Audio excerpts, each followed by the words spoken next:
This time on Road and Race, just the final things to finish off on the S2000 by making some wheel centre caps, putting the bumpers back together again, and checking for engine faults.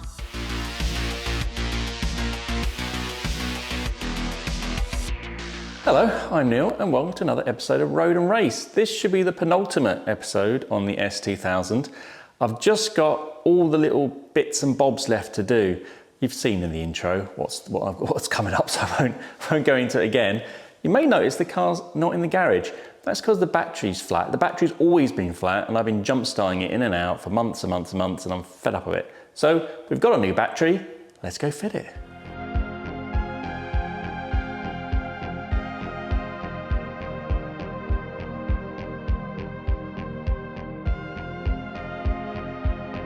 Now just got to get the front and rear bumpers assembled and back on the car. I've got some new license plates, so I'll be putting those on as well.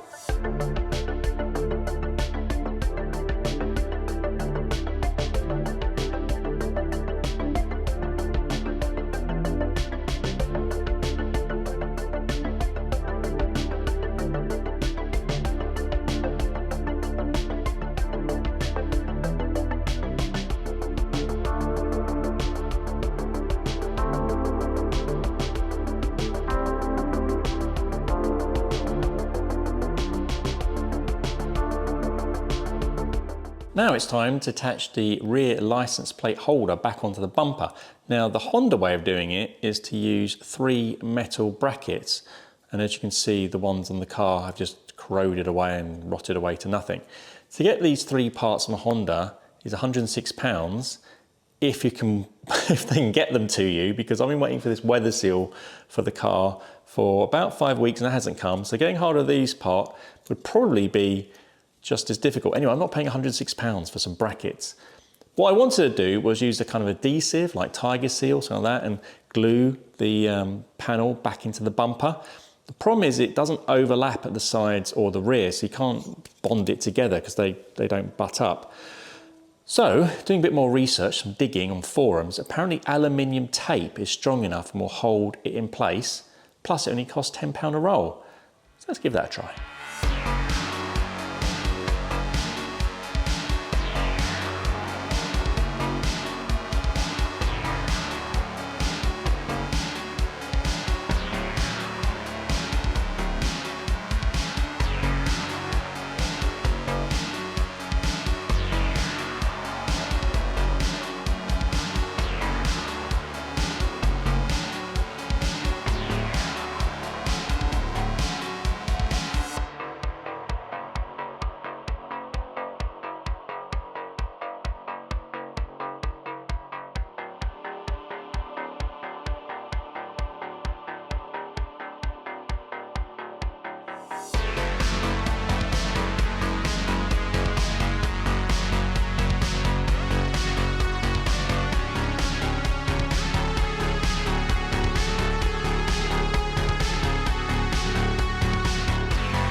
As you may know, in my previous video, I went through and checked everything mechanically was fully serviced. So I did all the oils, transmission fluids, spark plugs, all that kind of gubbins. But now we've got a fresh new battery in the car, I want to check there's no electrical faults. So to do this, I'm going to do what I've been doing for the last 5 years, really. I'm going to plug in my Carly reader and check for any fault codes. So pop the Carly reader into the OBD2 port down there, and I've downloaded the Carly app. Just going to turn on the ignition and then I'll do a diagnostic scan. I've connected to the car inside the app. I'm just going to go into diagnostics and then check for issues. So no issues detected, which is good. It means the car's in a good electrical health. But just to show you that the checker can pick up faults, I'm just going to simulate a fault of the car by disconnecting the mass airflow sensor and then checking again. So here we can see Carly has picked up the fault. What's good about the app is that they've got this new smart mechanic feature which helps kind of give you some guidance and plain English around fault codes and things like this. Here you can see the smart mechanic has picked up the fact that it is the mass airflow sensor that has got the problem, which gives you a nice plain English explanation. And here under possible faults, this is wiring harness, so is it disconnected or is the sensor faulty? So there you go, gives you a couple of troubleshooting tips there. Obviously I've disconnected it, so I'll plug it back in now. Good thing about Carly is that if you've got lots of cars, you know, I've got 3 cars in the household, you can use it to scan for faults on all of them. So if we quickly teleport into my BMW, well, here I am in my BMW, my E61, and I've plugged in my Carly reader in there. And what I want to talk to you about is coding. Coding is a really cool feature where you can change settings on the car that the manufacturer doesn't usually let you change. I was able to turn on the follow me home lights function, which is a way of keeping the headlights on for 30 seconds. Very useful at night when you come home and, you know, you're just in darkness. That's a way of kind of lighting your path back to the house. Absolutely tons and tons of settings you can change though. Really cool. If you would like to buy your own Carly scanner, then you can use my discount code ROAD for 15% off. And I'll put a link to the website in the description box. Moving on to the wheel center caps. These are looking in a very poor state. They're made of aluminium and they've just kind of degraded and the H is worn off. They're just too far gone to kind of clean or repair. I thought, oh, I'll pop onto an auction website and pick up a new set for no money at all. How wrong I was. You can pick up the smaller ones for fairly cheap money, but these S2000 ones are 76 millimeters and you can't get them for a decent price. The cheapest I saw was £140, yes, for a set of 4, and you had to get them from Japan and they take a month to arrive. So here's my lower cost solution. I managed to get the H's printed up from our auction website, only £10, and I've got some 76mm centre caps as well for about £10. They're a bit gloss, so what I'll do is once I put the label on them, I'll spray them with a matte lacquer to kind of dull them down a bit, and then we're done.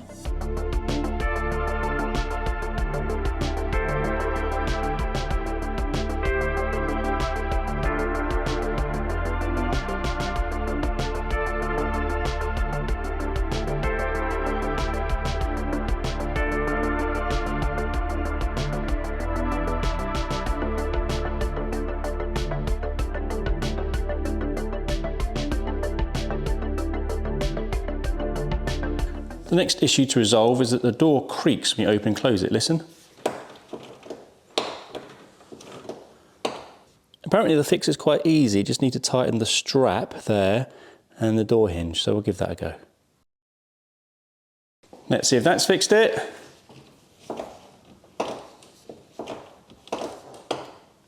No, not at all. So I've looked it up, and apparently what you have to do is lubricate behind the mechanism in here. Now, as you can see, you can't get this out without taking the whole door panel off. And because I need to take the whole door panel off later to fix this, I'll do it all in one big go. This part, I've been waiting for about 5 weeks for, and it's been delayed again, so who knows when it's going to arrive. And to make sure that the key fob works reliably, I'm just going to swap out the battery for a fresh one.